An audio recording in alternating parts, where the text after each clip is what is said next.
এক হাতে সংসারের পুরো ভার নিয়ে জীবন সংগ্রাম করছেন রফিকুল ইসলাম রফিক। এখন ভাই আমি এক হাতের উপরে আল্লাহ দিলে আমি চলতেছি ভাইয়া। জীবনের ঝুঁকি নিয়ে এক হাত দিয়ে ট্রেনে ওঠানামা করেন তিনি। একটি হাত না থাকার পরেও অপর এক হাত দিয়েই ট্রেনে ফেরি করে বাদাম বিক্রি করে সংসারের হাল ধরেছেন রফিকুল ইসলাম। সারাদিন বাদাম বিক্রি করে 200 থেকে 300 টাকা আয় করেন তিনি, আর তা দিয়ে চলে তার সংসার। এই ব্যবসাটা করে ভাইয়া আমার কোনোদিন 200 টাকা কামা হয়, কোনোদিন 100 টাকা কামা হয়, কোনোদিন 50 টাকাও হয়। সমাজে ভিক্ষাবৃত্তি না করে কারো কাছে হাত না পেতে এক হাত দিয়েই নেমেছেন জীবনযুদ্ধে। প্রতিদিন ট্রেনে ট্রেনে বাদাম বিক্রি করেন তিনি, আর এই বাদাম বিক্রি একমাত্র সম্বল রফিকের। আমি গাড়িতে বাদামের ব্যবসাটা করি, মানে ভিক্ষা না করে এই ব্যবসাটা করে আর কি কোনোমতো করে আমার দিন ভাইয়া যায়। কাটা হাতের কনুইয়ের সাহায্যে ভর দিয়ে বাদাম বিক্রি করেন রফিকুল ইসলাম রফিক। 10 বছর বয়সে ধান মাড়াইয়ের যন্ত্রে একটি হাত হারান রফিক। এরপরই বদলে যায় তার জীবন।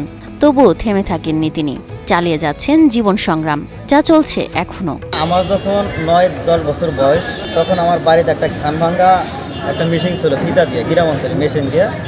ওখানে ছেলের সাথে জামা কাপড় কাছ লাগে ভাইয়া, আমার একেবারে ওই জায়গায় হাতটা একবারে শেষ হয়ে গেছে।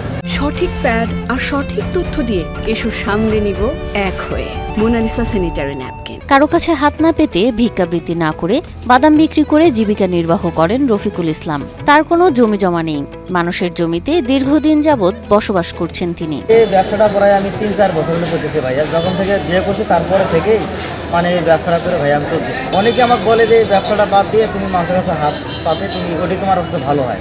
তা আমি বললাম ভাইয়া না, নবীর আদর্শ মানতে গেলে ভাইয়া আমারও কাজ করা যাবে না। লালমনিরহাটের হাতীবান্ধা উপজেলার আব্দুল বারেকের ছেলে রফিকুল ইসলাম। 5 ভাই বোনের মধ্যে তৃতীয় রফিকুল ইসলাম। বিয়ের পর সন্তান স্ত্রী নিয়েই রফিকের পরিবার। আমার পরিবারে বর্তমান আমার বউ আর আমার বাচ্চার আমি। আমার বাবা মা আছে, অথচ ওরা আমাকে ভিন্ন করে দিচ্ছে। আমার ভাই আছে, বোন আছে, ওরা আলাদা।